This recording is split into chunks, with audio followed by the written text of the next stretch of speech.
Bienvenidos a todos a este nuevo video hablando acerca de la literatura y de cómo nos ayuda a entender la historia de nuestro país. Hoy hablaremos de una obra muy conmovedora y fuerte, Río Muerto, del escritor colombiano Ricardo Silva Moreno. En esta novela, que fue publicada en el año 2020, pone en el centro de la narrativa a las víctimas del conflicto armado de nuestro país, en especial a una familia que sufre violencia paramilitar en un pueblo olvidado por el Estado.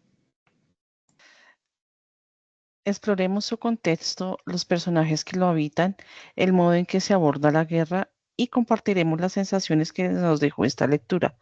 Todo esto con una mirada crítica desde la lectura como memoria.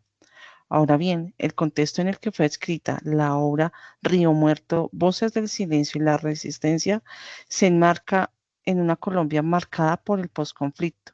En el año 2016, el país firmó un acuerdo de paz con las FARC y 4 años después, en el 2020, aún se debatía si la paz era real o una promesa rota.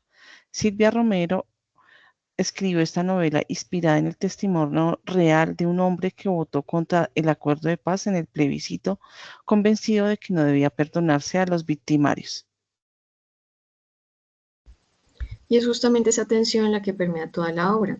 Como explica el módulo 2 del curso, la literatura del conflicto no solo relata, también denuncia, y eso es lo que hace Río Muerto. Pone en evidencia el abandono estatal, la violencia sistemática y la impunidad. El escenario de la novela, Belén de Chamí, un pueblo que ni siquiera aparece en los mapas, representa todos esos territorios olvidados de Colombia. Desde ese lugar marginal se escribe también una historia central para el país, la del miedo cotidiano, la del duelo y la de las decisiones que tomamos en medio del horror. Así es, Viviana. Y hablando de los personajes principales y de su evolución, se puede decir que estos personajes están profundamente humanizados. Salomón Palacios, el protagonista, es mudo y generoso. Muere por hacer un favor a su compadre y su muerte lo convierte en fantasma. Es importante destacar que su voz aparece más después de muerto, como símbolo de tantas voces silenciadas. Claro, además está su esposa que representa la resistencia y la furia tras el asesinato de su marido, canaliza el dolor en rabia, pasa de ser una mujer creyente y discreta a una madre vengativa, desbordada, pero también fuerte y decidida. Sus hijos, Maximiliano y Segundo, son el espejo del daño que deja el conflicto en la infancia. Maximiliano se ve obligado a madurar de golpe, asume un rol protector, mientras que Segundo permanece frágil, vulnerable, con miedo incluso de su propio hermano. Ambos cambian radicalmente tras la muerte de su padre. Bueno, y como bien lo dice el módulo, el análisis de estos personajes nos ayuda a entender cómo el conflicto moldea identidades, destruye la niñez y transforma por completo los vínculos de estas familias afectadas. Claro, es verdad, Jimena. Analizando un poco el conflicto armado en la novela, este se presenta de forma descarnada. El Bloque Fénix, que es un grupo paramilitar que domina Belén del Chamí, emite comunicados, asesina selectivamente y actúa con total impunidad. La novela muestra cómo las dinámicas del poder armado silencian a la población. Los vecinos callan, la policía no interviene y la iglesia guarda silencio. Sebastián, lo más impactante en esta obra es que no hay heroicidades. Salomón no muere por traicionar a nadie ni por delatarlo, sino por hacer un trasteo, por ayudar a alguien.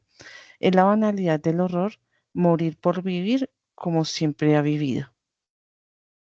Sí, es impactante, Viviana. Y además la novela evidencia cómo el conflicto permea lo espiritual. Los pastores pentecostales parecen haber reemplazado a los funcionarios públicos. Lo sagrado convive con la violencia. Incluso la promesa del cielo se convierte en un consuelo barato ante la impunidad. Así es, como lo señala, por ejemplo, el módulo 2, la literatura testimonial humaniza y da profundidad a los datos fríos del conflicto. Aquí Río Muerto muestra el trauma como parte de la rutina diaria. La violencia no es solo física, es psicológica, moral y también comunitaria. Bueno, este libro, esta novela, nos deja con una cantidad de sensaciones con una mezcla de tristeza, indignación y desolación. Río Muerto no busca ofrecer esperanza ficticia, nos enfrenta al horror sin censura, sin maquillaje. El silencio de Salomón y de su familia es el mismo que miles de víctimas siguen esperando por justicia en este país. Total, Jimena. A mí lo que me impactó fue la normalización del miedo, cómo la comunidad entera aprendió a callar para sobrevivir y cómo la ausencia del Estado no solo se siente, sino que se padece.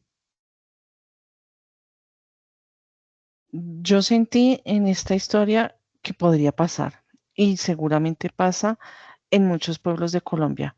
Lo que más duele es saber que Río Muerto no es una excepción, sino una regla silenciada. Por mi parte sentí admiración. Hipólita, aunque está destrozada, seguía adelante. Sus hijos, aunque rotos, también aprendieron a resistir. El duelo no se termina, pero sí se transforma en memoria, y eso es lo que hace esta novela, convertir el dolor en palabra y la palabra en memoria viva. Bueno, gracias compañeros por este espacio, por su tiempo. Para recordarles que Río Muerto también nos recordó que la literatura sigue siendo una herramienta muy poderosa de denuncia, de memoria y de transformación social. Así que, estimados, los invitamos a leer esta novela con el corazón abierto y con una mirada crítica. También los invitamos a compartir historias que dignifiquen a quienes han sido silenciados por la violencia. Hasta la próxima. Que la literatura siga siendo voz para los que ya no están. Gracias.